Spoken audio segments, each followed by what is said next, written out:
Thank you. It's great to be here at Davos House, USA with you all. Thank you for joining me, braving the cold weather here to hear about the American approach to international economic policy.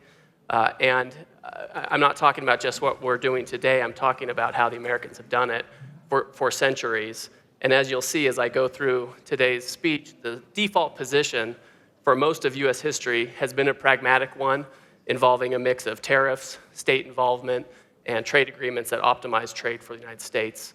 President Trump has revived this approach with great effect. I'll also describe in detail how this approach has influenced the rest of the world throughout history. And of course, I'll provide my views on how all of this is relevant for today as we face challenges in the international economic system. And frankly, after reviewing all of this, you may all agree with me that the problems and solutions of the past actually look a lot like the problems and solutions of today. This talk may get a little dense as we walk through American history. May feel like you're a little bit back in college, so just stay with me. Luckily, I'm standing, so I won't fall asleep. If you do, I forgive you. But we should start at the beginning. On another cold day, on December 5th, 1791, America's first Treasury Secretary, Alexander Hamilton, delivered something called the Report on Manufactures to Congress. In that report, Hamilton articulated a plan for the United States to shake off its economic dependency on the British Empire. In that report, Hamilton argued for a strong economic policy that would allow America to become an industrial power. He called for a combination of tariffs and subsidies to incentivize industrialization. Hamilton believed that such measures were necessary to promote the development of industries, like textiles at the time, that needed protection from dominant foreign producers to develop the scale that would allow them to supply US needs and also be globally competitive. This vision, as I will discuss, laid the foundation for American and even global prosperity in the 19th and 20th centuries. Hamilton immediately shifted from words to action. He created something called the Society for Establishing Useful Manufactures, and he founded the city of Paterson, New Jersey, to sustain this. It was a government-backed industrial organization, and it made large investments in textile infrastructure and soon blossomed into a massive and durable industry. This growth continued unabated for about 2 centuries, and by the 1890s, nearly half of all silk in the United States was processed in this tiny city of less than 9 square miles.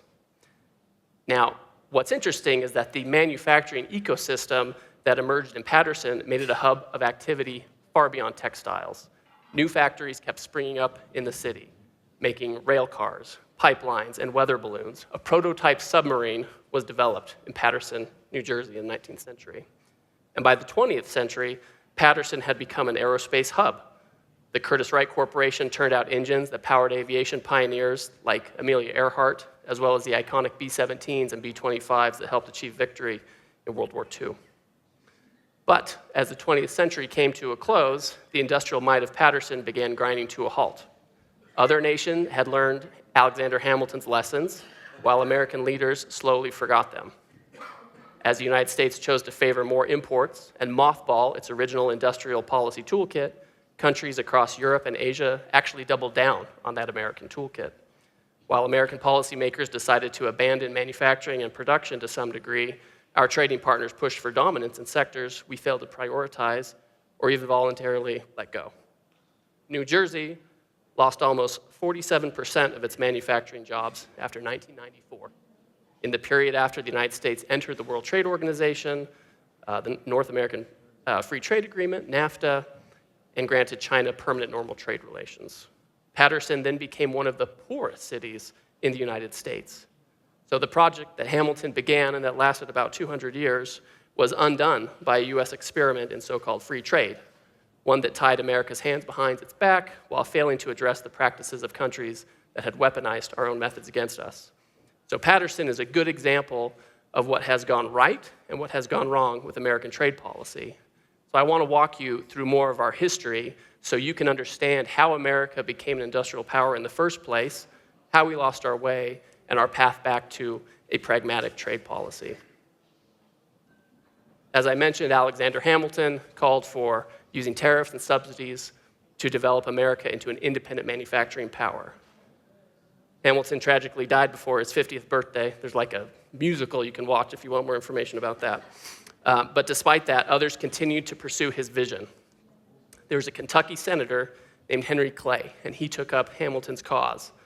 The economic dependency on the British Empire that concerned Alexander Hamilton continued to loom over the United States. Following the War of 1812, Clay convinced Congress that we needed to take bold action in order to reverse this dependency and allow the United States to develop into an industrial power in its own right. Over decades in Congress, he crafted consensus around what he called the American system.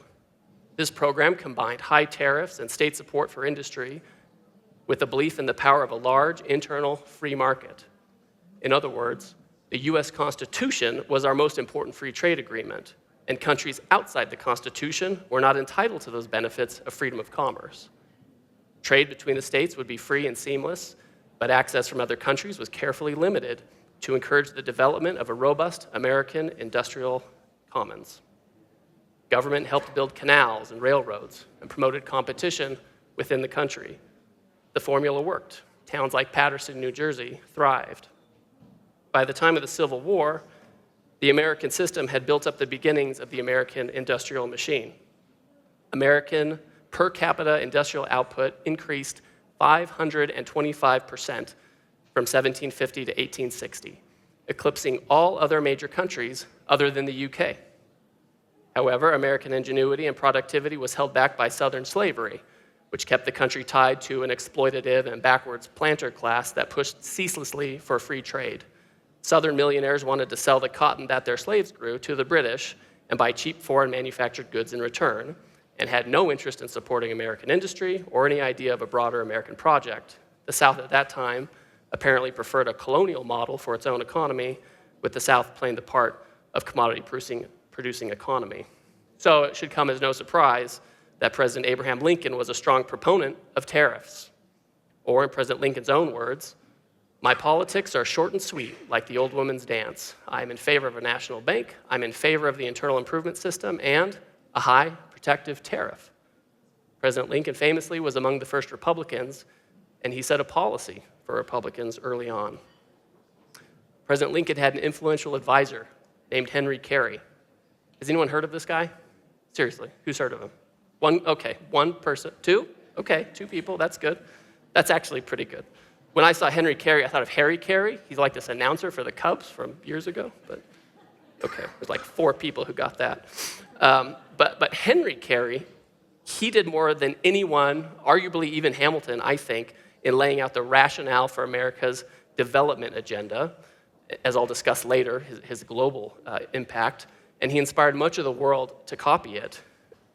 He had 2 core arguments, and they're worth considering today. First, Carey argued that tariffs were essential to create what he called a harmony of interests. In his view, growth in the domestic market should create more and better jobs for regular people who then spend their newfound money on domestically produced goods, which then further grows the economy in a positive cycle. Carey argued that the resulting diversified economy would be more resilient and would actually grow faster by creating network effects across sectors and better tapping the diverse talents of entrepreneurs and workers. It was not a policy to curtail consumption, but was designed to promote consumption of domestic goods produced by Americans. And second, Carey believed in the dignity of labor, and he was a passionate opponent of poverty and exploitation, and of course slavery. His work for the Union helped dismantle slavery, but Carey realized that American abolition was not enough. He argued that the United States needed tariffs to counteract the effects of abusive labor and other practices around the world. He attacked the colonialism of European empires like Britain, France, and Spain. He explained that the United States needed to protect its workers from having to compete against abusive regimes that did not value the dignity of the people that they ruled. And he argued that we had to have this to avoid a race to the bottom, echoing many themes we hear today. Of course, the Union won the Civil War, and they took Carey's advice. America raised its tariffs on the world, and economic development surged even faster. And by 1913, US per capita, am I on the right one? Yeah, there we go. US per capita industrial output was the greatest in the world, 10% greater than that of the UK, and 600% larger than it was in 1860. According to one study, American industrial production soared by over 1,000% between 1860 and 1910. However, this growth did come with a negative side effect. Industrial magnates worked to capture the gains for themselves at the expense of the nation and formed cartels and monopolies to better exploit both workers and consumers. Enter President Teddy Roosevelt, who was in office in the first decade of the 20th century, and he realized that American development could not continue to be successful without a return to robust competition. For tariffs and protection to drive investment, firms in the domestic market must feel competitive pressure to invest and not just to raise prices and capture rents. So President Roosevelt, he did something about it and went to war with the trusts. In the process, he created the foundation for the antitrust law that regulates our markets today. And at the same time, Roosevelt doubled down on protection and American industrial development.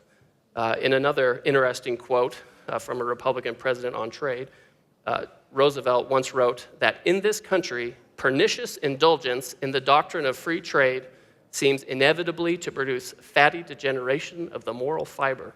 So he didn't mince words.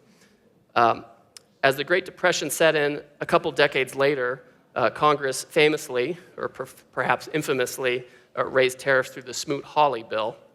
Although that law is the bane of many high school economics teachers, and again, I'm making these American media references. If you've ever seen Ferris Bueller's Day Off, there's a very famous scene where they're talking about the Smoot-Hawley bill.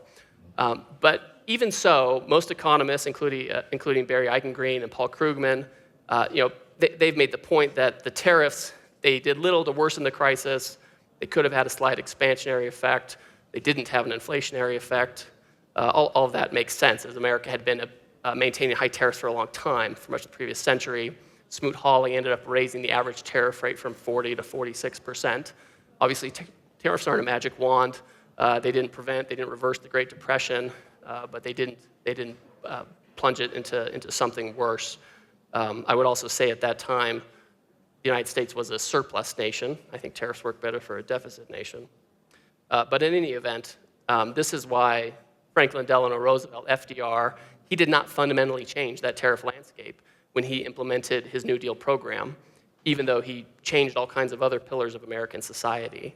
The 1936 Democratic Party platform emphasized that FDR's administration would, this is the quote, continue, as in the past, to give adequate protection to our farmers and manufacturers against unfair competition or the dumping on our shores of commodities and goods produced abroad by cheap labor or subsidized by foreign governments. FDR also decided to pursue limited reciprocal trade deals. That might sound familiar to some of you, especially if anyone here has negotiated with me on our reciprocal trade deals we're doing these days. But under these New Deal era reciprocal trade agreements, the United States lowered tariffs for countries that removed what the Secretary of State Cordell Hull called discriminations and obstructions. But the United States continued to put restrictions on unfairly traded imports that threatened our workers and producers. This made good sense, especially from America's position of post-war industrial dominance and given the desire to rebuild the world's economies after the war. And then, through the middle of the 20th century, American presidents were not shy to take bold trade action when necessary.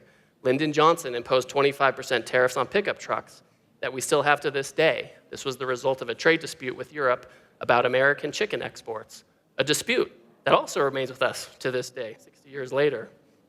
President Nixon, he put a 10% global tariff on the world in 1971 in response to an emerging, but small by contemporary standards, trade deficit. And through it all, America pursued the industrial strategy that Hamilton had laid out more than 200 years ago.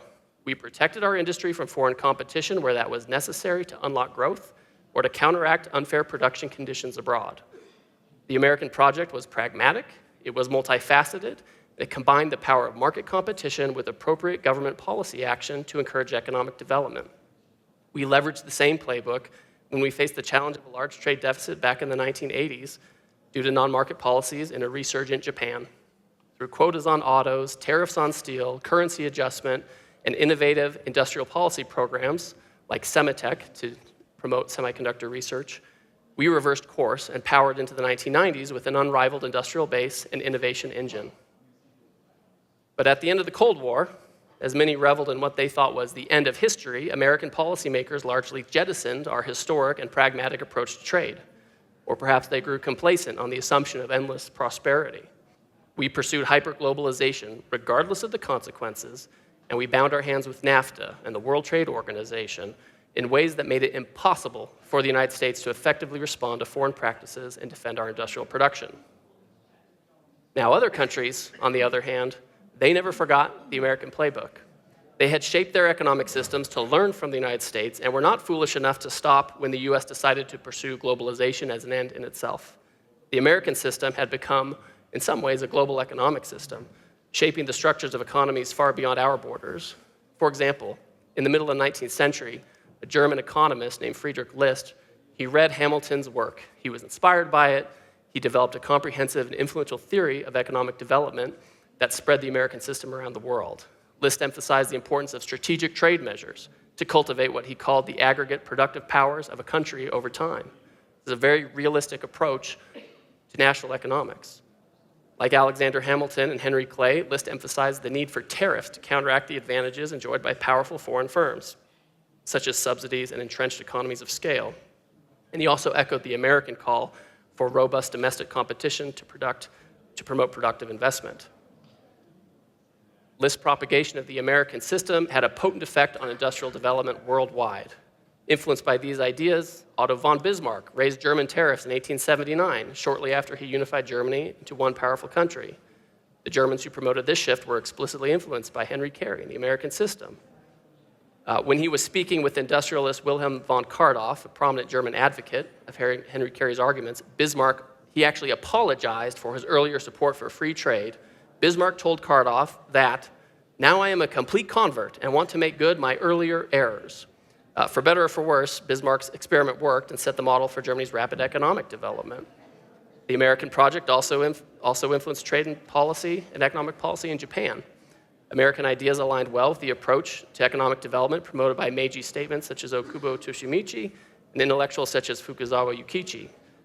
The pioneering late 19th century finance minister, Matsukata Masayoshi, often invoked List and Hamilton when he successfully pushed for higher tariffs, a strong central bank, government support for industry. And the result was unprecedentedly fast state-backed industrialization in Japan, and it became one of the world's great manufacturing nations. So all of the economies of the world learned from the American example. Canada, their 1879 national policy significantly raised tariffs to promote Canadian industrial development. Much later, to address Canada's trade deficit, the 1965 US-Canada Auto Pact required US automakers to produce more cars in Canada. They didn't used to make cars there. In Australia, leaders in the state of Victoria cited Henry Carey and other American thinkers in promoting a series of tariff increases from the 1860s to 1890s. No coincidence that Victoria remains Australia's premier manufacturing state to this day. Sun Yat-sen, the Chinese nationalist, he emphasized developmentalist ideas such as trade protection, subsidies, state-backed financing that later inspired Deng Xiaoping and helped create the Chinese industrial juggernaut. And in Taiwan, science city clusters supported by the government provide the research, development, and manufacturing ecosystems for the world's greatest semiconductor manufacturing zone. So, wherever we dig into stories of successful economic development, we see Hamilton and his successors at work. That much is clear. So the question is, what got lost in the post-war global order? At the end of World War II, most countries, when you look at the history, assumed that Hamiltonian economic policy was the default among nations, and they planned around it. The negotiators at Bretton Woods and other economic conferences wrote new rules based on this and baked tariffs and trade measures into the post-war international economic order. That makes sense because all major nations had used tariffs and industrial policy to support their economic development. This was the world they lived in. The question for the international trading system, however, at that time, again, to quote Friedrich List, the German academic from 1837, was how can the common interests of the various nations best be served and how opposing interests could be reconciled? This was a particularly important question to a world still reeling from World War II. The Allies desired to create institutions to resolve economic conflicts amongst themselves while allowing different countries to pursue their own development agendas toward the goal of reconstruction. This was not an easy task. Solutions were not obvious. In retrospect, there are things we could and should have done differently, but that's the world they were facing. John Maynard Keynes, the British economist and the British representative to the Bretton Woods Conference, he had an idea for how this could be done. He argued that the international economic system needed to be organized around the principle of balanced trade. and that's what we talk about today. Nations could pursue what Keynes called national self-sufficiency through different models of economic development, but a requirement of long-term balanced trade would protect everyone against so-called beggar-thy-neighbor tactics. Keynes and his contemporaries like Joan Robinson argued that in most circumstances, a country's persistent global trade surplus is very strong evidence that it is pursuing economic growth at the expense of its trade partners. In other words, a country that is structurally exporting more than it is importing likely is harming the rest of the world just to fuel its own growth. It's not producing to meet its needs or to trade for import. It's trying to have a shortcut to growth at everyone else's expense. To put it even more clearly, a country should export in order to import. And if that's not happening, then it's a clear sign that something is wrong. Many of Keynes' most creative ideas for how to deal with this problem were left on the cutting room floor at Bretton Woods. He wanted a global currency, things like that. The system that emerged did not have a completely structural mechanism to discourage imbalances. And to be honest, the United States had a big trade surplus at the time, so maybe that had something to do with it. That being said, we are where we are today, but Keynes' arguments, they weren't completely lost. At the time, we drafted the General Agreement on Tariffs and Trade, the GATT, in 1947. It actually included several rules that reflected Keynes' ideas, the ideas of balance, the use of tariffs, et cetera. And this text, the GATT text, is still the text underpinning the World Trade Organization agreements. And these ideas of Hamilton and Clay and Carey, you can read them, you can see them in the GATT. For example, Article 18, it's called governmental assistance to economic development. So this is an idea they incorporated. It explicitly states that it may be necessary in order to implement programs and policies of economic development designed to raise the general standard of living to take protective or other measures affecting imports. Now, the GATT would say that such tariffs could only be used by countries looking for a progressive development of their economies, but isn't that what everyone's looking for? These days, lawyers in Geneva will say that that section is only for self-declared developing nations, but I think every nation wants to be developing. The GATT also incorporated tools that countries can use to push back against imbalanced trade and its harmful effects. In Article 12, it says that countries that have a persistent trade deficit can impose tariffs to protect the balance of payments. This means that deficit countries can use tariffs to protect their citizens from harmful effects such as excessive debt or currency devaluation that would otherwise be transmitted to them by the policies of the persistent trade surplus nations. In other words, it stops countries from externalizing their own overproduction or lack of domestic demand to other countries. And then, of course, Article 6 really contains a reference to Henry Carey's arguments about protecting workers from bad practices abroad. That section says that countries can raise tariffs to respond to foreign subsidies or dumping. And all developed economies regularly use these tools to this day. And the list goes on and on. The international trade rules, as originally written after World War II, do not promote free trade as an end in itself. That's something that developed after World War II. They acknowledge, those rules acknowledge that countries use tariffs that they need to develop and that they need to intervene to protect their economies and protect against imbalances. The GATT rules were intended to be flexible. They allowed countries to use methods they needed to support their economy while trying to resolve conflicts that inevitably emerged. But these original goals and principles that we can see written into the GATT were rejected as the Cold War ended. With the WTO, we created a rigid dispute settlement system filled by unaccountable bureaucrats in Geneva, a couple of whom are here who work for the United States, so that you too. And they interpreted the rules so narrowly that they lost much of their intended flexibility, and oftentimes the United States ended up changing our laws to accommodate what was found in Geneva, even though we had negotiated for something different at the bargaining table. And we allowed large non-market economies into the world trading system, gave them the same tariff treatment as we did to market economies, and we didn't hold them accountable to the commitments they made in the process. And at the same time, the United States unilaterally disarmed. We slashed our tariff rates below the rates of nearly all our trading partners. We opened our borders to unprecedented and nearly unlimited flows of foreign labor, capital, goods, and services. And meanwhile, other countries continued to use the tools that America had innovated, but they used them against us. And they were often hidden behind non-tariff barriers like unfair standards or regulatory restrictions based on what I think are fake concerns. Non-market economies use the full force of their state budget and regulatory apparatus to build massive export capacity, disconnected from the market realities of profit, capital allocation, and consumer demand. And the United States let them do it, and others did too. But that era is over. The United States is now moving forward to fix historic problems with historic solutions. As Americans take active steps to rebalance our own trade, our partners, of course, are free to join with us to build a new international economic system that's adapted to today's challenges. So this time around, we think that the goal of the international system should be to prioritize and protect national interests while also ensuring balance and fairness. We continue to benefit from a lot of rules across many areas, whether it's IP or services.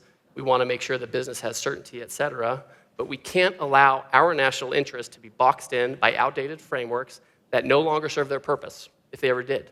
So we have to make sure that the new system builds in the flexibilities we need to address economic vulnerabilities, to prevent exposure to economic coercion, and to unlock productivity gains in our domestic markets. Most importantly, such a system must address structural imbalances head-on and make long-term balance a cornerstone of international economic policy. I think it's important for all of us, not just the United States. For us, right, we're the world's consumer of last resort, so we have to have a longer-term reset to higher average tariff rates, which we've already done. For other countries, it will require opening long-closed markets, shifting to greater domestic consumption, and reigning over capacity. And we're seeing some of that going forward, too. We're well along this path as President Trump has increased these tariff rates and made deals to open foreign markets.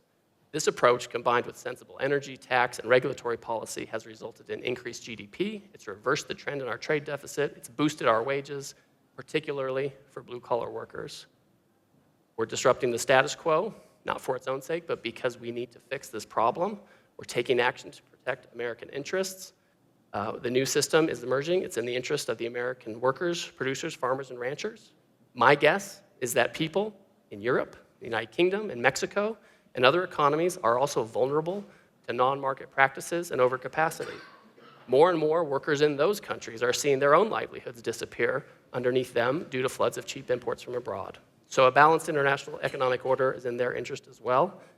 And if their politicians do not yet understand that they face the same pressures as America, their voters will probably let them know quite soon. I'm going to end up here. I think there are some questions. I hope I didn't use up all the time. But thank you for your attention, and hopefully now you can wake up. She's going to ask me the hard-hitting questions. Thanks.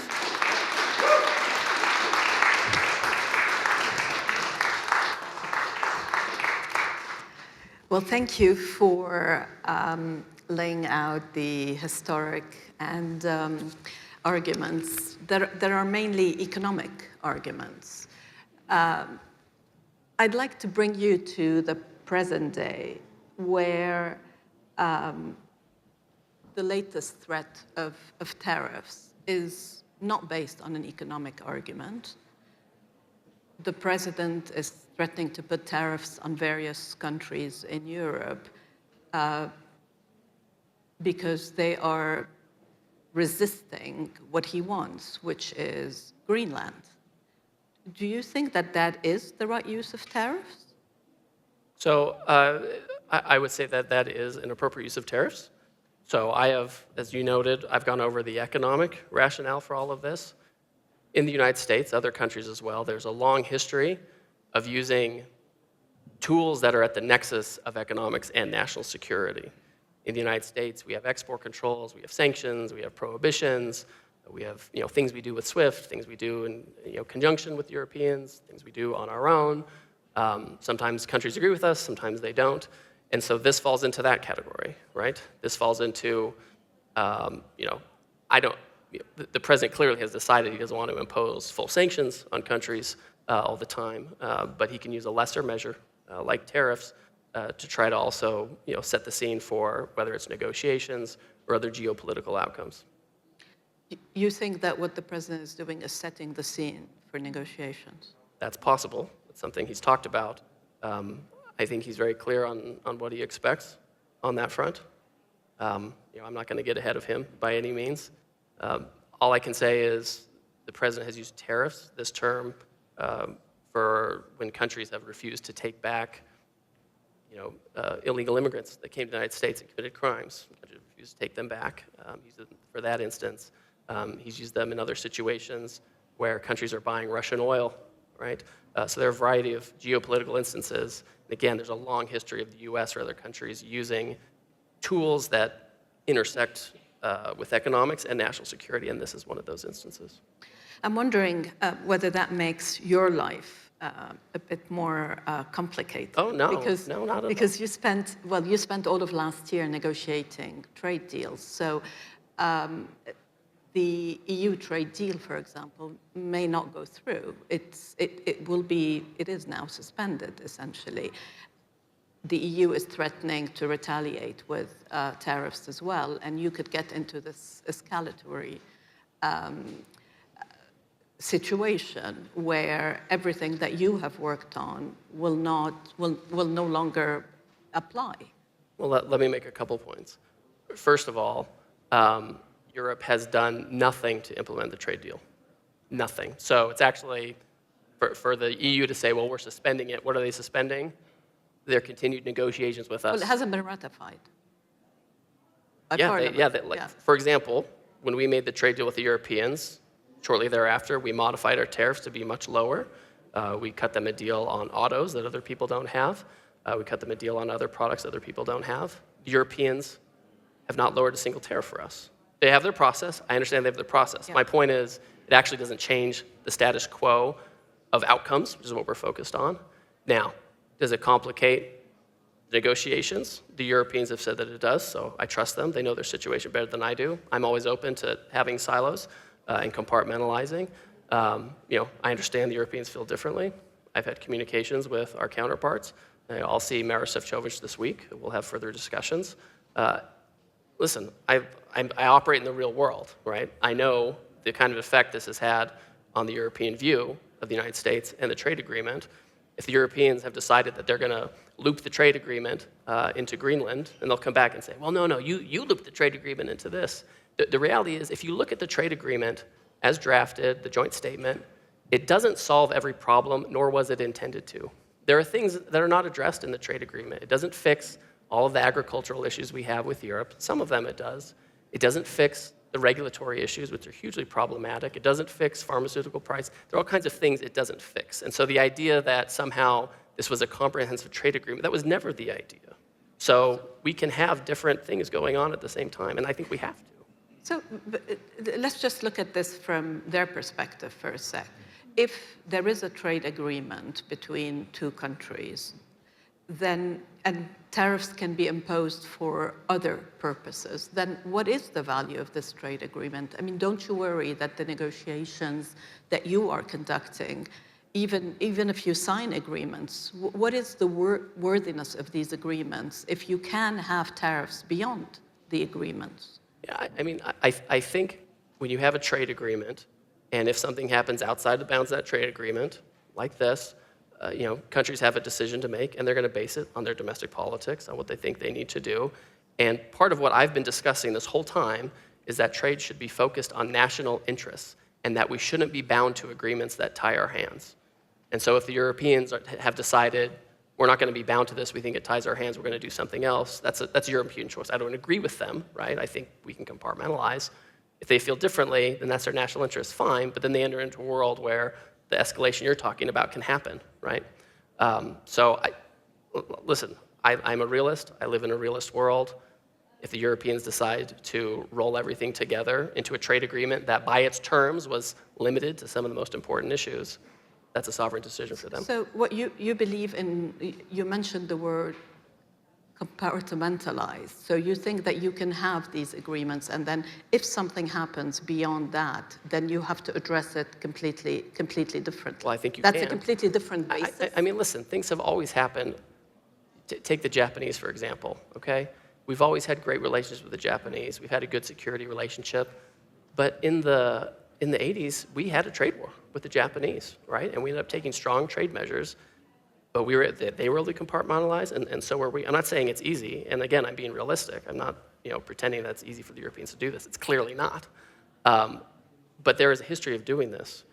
When we have a trade dispute at the WTO or something, that's an isolated dispute. When we do anti-dumping countervailing duties, that's an isolated dispute. I mean, it is part and parcel of trade. I mean, it gets this idea, there's this suggestion that somehow we can get to a spot where everything is perfect and working, and it's just not. There are always going to be issues.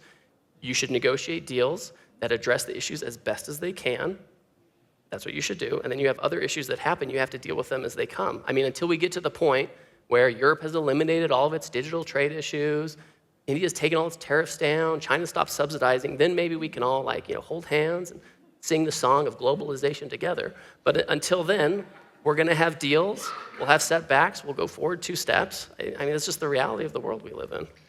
What's interesting to me is that the US has sort of moved on to this new reality, but you are in the driving seat, and so you can drive that reality. And others who are, at the receiving end find it a lot more difficult to keep up or to find a strategy to deal with it. For them, this is just chaos. Well, for us, we're catching up for years where we allowed extremely non-reciprocal relationships. For us, our actions on the trade side are largely defensive. We have this massive trade deficit, which you'll have some people say trade deficits don't matter.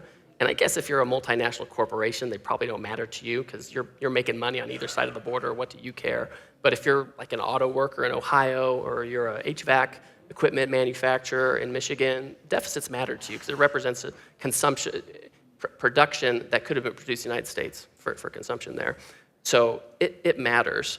And I would say that for us, as we try to rectify this deficit that's been going on for some time and really exploded by 40% in the last 5 years, these are defensive measures. I mean, that's why I kind of went through the history so everyone can understand we've had deficits before, and we've taken action before. We've had imbalances before, we've taken action before. There are times when we've been the ones with the surplus, and countries have taken action. So you've talked in the past about the need to secure supply chains, and we saw China choking off the supply of several rare earths earlier this year. Does their control of this supply chain limit how you approach China? Because this is an ongoing negotiation. Well, I think it makes us realistic about it.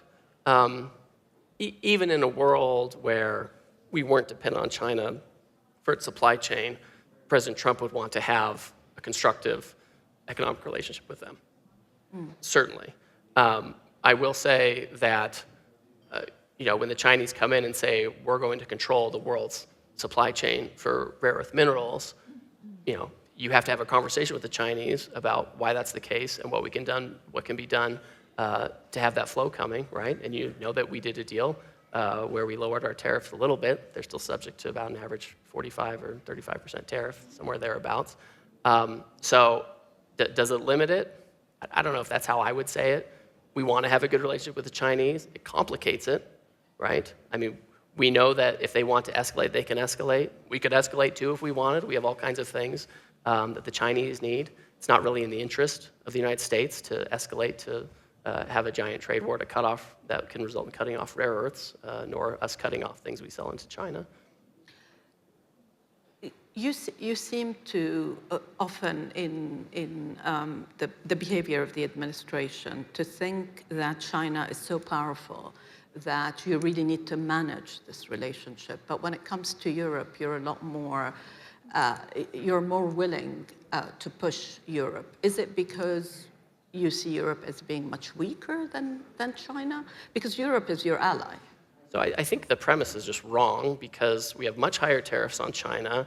A lot of their investment doesn't come into the United States.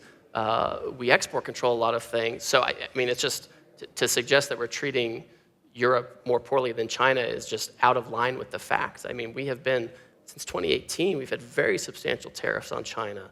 There have been export controls on China that they hate. There has been investment scrutiny that the Congress of the United States has stepped up. I mean, it's just, these are just things of a totally different nature. I think for the United States, well, let me make one more point. Our trade deficit with the EU this year might end up, or for 2025, might end up being bigger than our trade deficit with China. We reduced that trade deficit with China by about 25% last year. So when it comes to imbalance, we have a huge imbalance with Europe. You've had huge access into the US market. For many years, we've had limited access into Europe. You limit our agricultural imports, you limit our industrial imports, and you have a huge surplus with us. And it's not because Europe is particularly competitive. I know I'm here in Europe, and I've spent a lot of time in Europe. I have children born here. I like Europe. But the reality is you're not competitive. Most of us here have read the Draghi report. We know you have bad energy policy. The fact that you have this massive surplus with the United States can't be due to competitiveness. You look this year at China's trade surplus, which keeps going up. Definitely, it's lower with the US. But China, by putting a lot of pressure on China, China is actually expanding elsewhere. And surely you do care about the economic influence of China. Well, first and foremost, we worry about the American economy. And so we've taken measures to protect against overcapacity, certainly from China. They're the biggest offender, but there are other Asian economies, Vietnam, elsewhere, who have a lot of overcapacity. They have high tariffs too. I can't change other countries' trade policy, right? I can't force them to take measures to protect their own economies.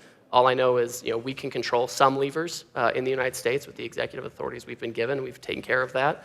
I remember in 2018 going to business representatives from a large Western European country, and we told them we're going to put tariffs on China to control for unfair trade practices and overcapacity. What are you going to do?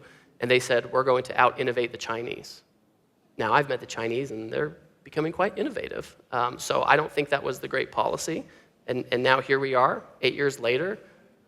If I were outside the US and I was one of these countries that was facing overcapacity from China or elsewhere, or Vietnam, et cetera, I would think about the type of interest-based measures I could be taking and that countries have taken for literally hundreds of years. So you think the EU should put tariffs on China? Well, I'm not going to say that in a public forum. Why not? Go ahead. Well, because I'm just trying to get along with everybody, right? I'm like the good cop here. This is not what's going to get you to get along with them. Let's talk about the U.S. economy. Well, first of all, there is a Supreme Court decision coming down the line, possibly in... What time is it? Is it 10 a.m.? No, in exactly 17 minutes. It'll be fine. It'll be fine. That's what you're expecting, that it's going to be fine? Well, first of all, we don't know if the decision's going to come down. Yeah. First of all, we've had the past 2 weeks where everyone went to the court, and Justice Sotomayor came out and she said, "Why is everyone here?" They weren't there for the criminal defense case that they handed down. So the case will come down eventually. The administration gave the court a clear pathway to find in favor of the administration. I won't go into great detail about this, otherwise I won't stop talking about it. The plain language of the statute authorizes the president in an emergency situation to regulate imports. You regulate imports with the tariff. That's just historic. That's how it works. There's an emergency with our trade deficit and offshoring. Courts typically will defer on the emergency. So we think there's a clear statutory and constitutional basis for all of this. But if it does rule against you, what will you do? Would these tariffs on Greenland work? Well, so what I would say is, the Trump team has been thinking about these actions for years. And my sense is, had COVID not happened at the end in 2020, you probably would have seen broader action even then. So there are a lot of different options. My general counsel has told me that I'm not allowed to discuss them in public, so sorry. But there are a lot of different plans available. The president chose to use IEEPA because it is the most appropriate to the situations we're facing. For the emergency like the trade deficit, for emergencies related to national security, it's the most appropriate. So if we aren't allowed to use that, there are other tools we can use, certainly, but IEEPA is the most appropriate. You spoke in your presentation about manufacturing, and we know the president wants to return manufacturing jobs to the US. When I last looked, US manufacturing activity has been contracting for several months. What do you think that is? Yeah, I think there are a lot of factors we look at. There's that one where it's contracting. The manufacturing jobs numbers are, kind of middling. But there are other ones that also indicate that the boom is coming. And I would say that construction jobs have gone up significantly. Manufacturing productivity has shot up over the past year. Manufacturing wages have gone up. So there are some indicators that we don't have the jobs right now, because normally when you're building a factory, it takes some time. You have to get these things going. And so we're seeing the construction starts, we're seeing the construction jobs going up, we're seeing productivity going up. So I think that all of that activity is happening right now to get it up and running, and so we'll see more of that in the coming year. We also have the full effect of the tax bill, which allows for expensing for capital goods, R&D, and that kind of thing. So we're watching that, those indicators. They're not where I want them to be yet, but we're confident they'll get there. Because the labor market is also cooling. Do you think that tariffs had anything to do with that?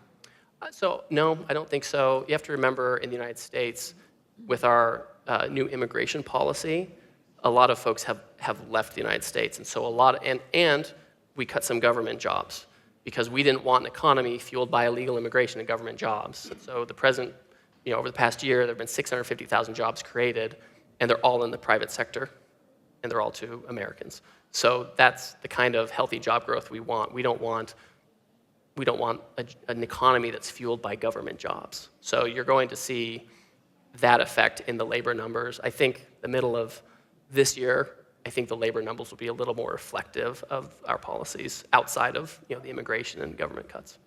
I know that you don't think that tariffs drive up prices, but if you look at the polls and you have the midterm elections coming, what they show is that American voters are very concerned about inflation. They're very concerned about affordability.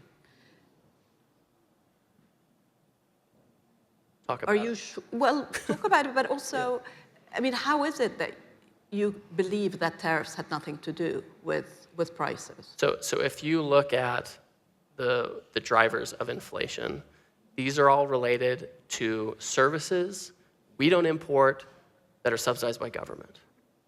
Healthcare, housing, education. This is where, or energy to some degree, right? So these are areas we don't import these things. That's where the largest impact of inflation is. And if you look at where we were in the Biden administration, I think we hit a high of 9% or something like that. We're now down to 2.7. I mean, that's huge progress. And then when you look at the actual, inflation numbers for goods, there are a few goods here and there where we have seen high prices, right? Beef is one of these. That's related to the size of the U.S. cattle herd, right? It's cyclical, and every 10 years it gets low, and then you build it back up. Things like coffee, like tariffs can't control a weather event in Brazil 18 months ago, which affects, commodity prices and the downstream.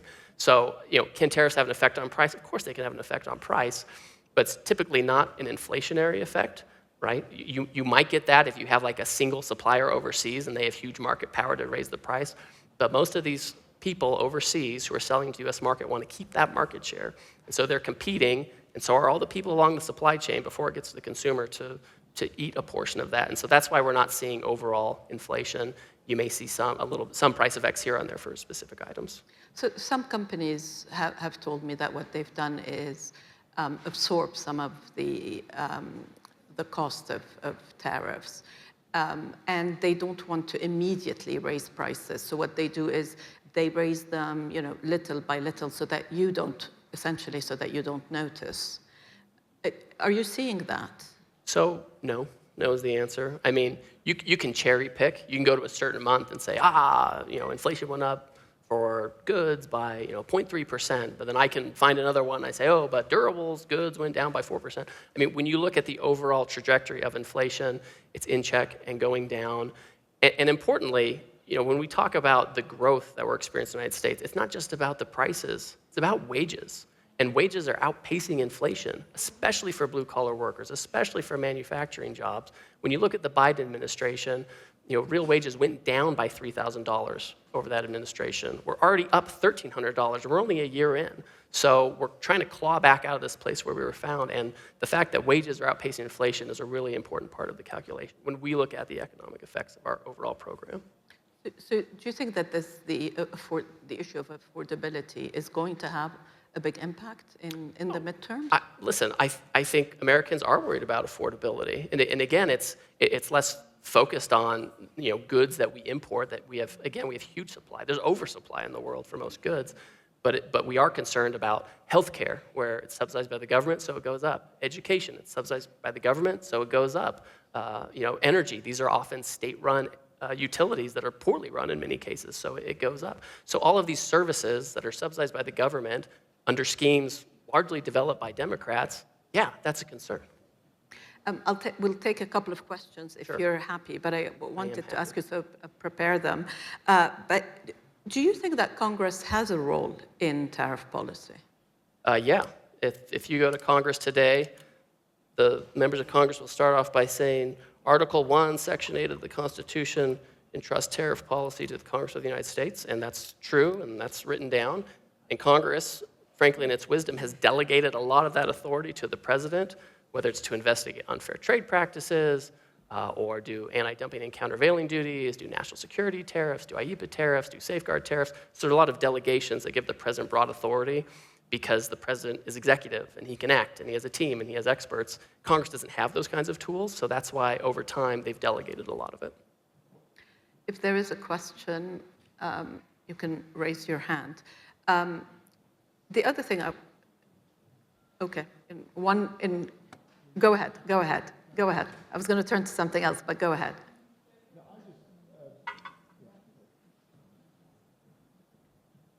Thank you for your time. So as I understand it, just looking from the outside, President Trump was elected because of his superior ability to manage the economy, to sort of challenge the defense military industrial complex, and then protect the borders. And he doesn't seem to be polling too well with respect to the economy. He doesn't seem to be polling too well with respect to the military industrial complex. And it seems like he's not doing particularly well with respect to ICE, although he did very well in the beginning in terms of controlling the borders. So what do you think needs to happen to improve that over the remainder of his term? Well, I'm not like the political strategy guy. The reality is the policies that the president is implementing, whether it's domestic policies on immigration, which was a big reason why he was elected, external policies on trade and economics, another reason he was elected, energy policy, where we're pumping more oil than we ever have, and the price of gas is down lower than it's been since 2019. The president's essentially competing with himself now from the first term to have lower gas prices. So part of it is we need to make sure that we follow through on these policies. It's pretty common to have second-term presidents have their polling numbers kind of go like this. And for every poll you can find that says he's doing poorly, I can find one that says, well, at this time in President Obama's presidency, he had very low favorability, or President Bush was lower. So, in any given moment, you can kind of see different things. What I look at is wages are going up. GDP last year was at 3.2%, higher than expected. It's projected for 5.4.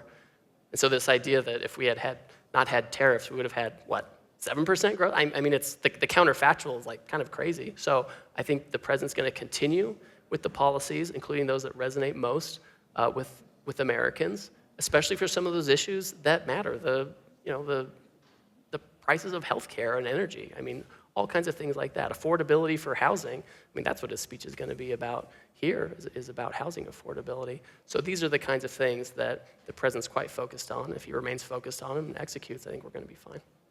The question down there? Yes.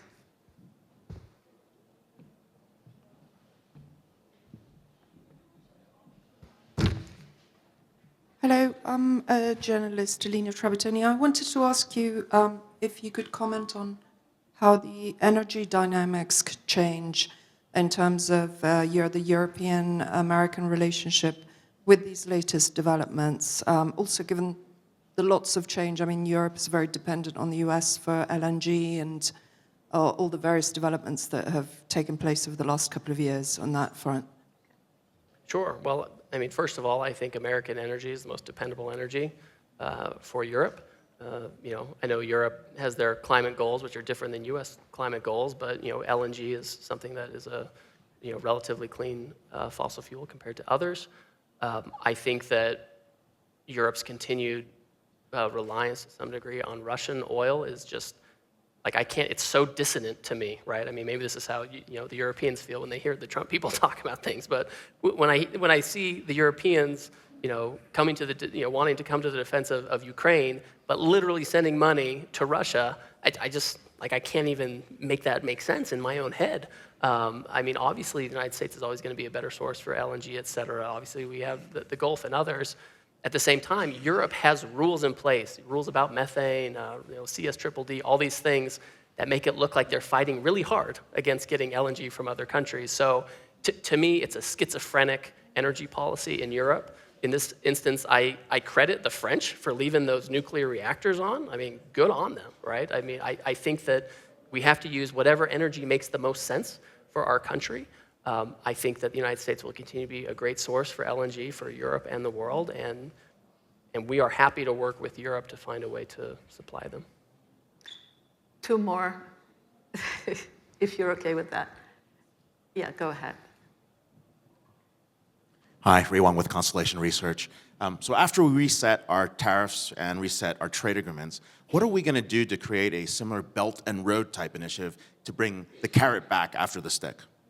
Yeah, I mean, I think a lot of that is going to happen organically. I think, for example, with things like critical supply chains, that is probably the place to start. We've had conversations with many partner countries on critical minerals, for example. We've had quite detailed, memorandas or negotiations, exploring, potential trade tools like price floors to make sure that new projects aren't undercut by, dumped critical minerals. We've talked about specific projects in certain countries. Australia, for example, we have a list of projects we're working on with them, and the United States is deploying tools from the Exim Bank or Development Finance Corporation. We're partnering with the private sector to try to get these things up and running. So I think that is more of a, it's more market-based. It's trying to use government tools to push projects that might not be economically viable over the edge to where they are, whether it's by having a price floor or a tariff or a little bit of support from a institutional, government institution, financial institution. Those are the types of things that I think are more fitting for the way America wants to do things and its allies. Thank you. Down there, yeah.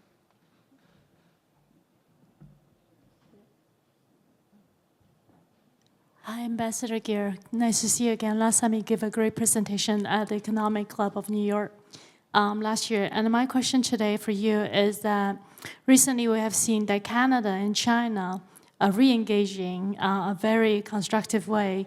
And so from a standpoint of U.S. trade policy, does that raise any concerns? Thank you. Thanks.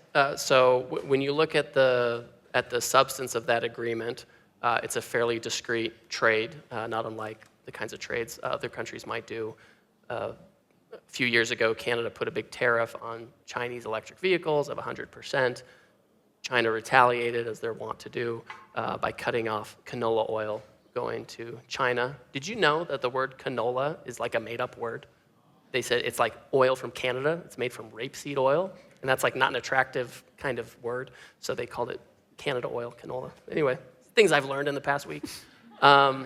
So that's kind of a national interest type of trade they made. This is why you hear President Trump, when he's asked about it, what do you think? He said, well, it's in their national interest. Of course they're going to do that.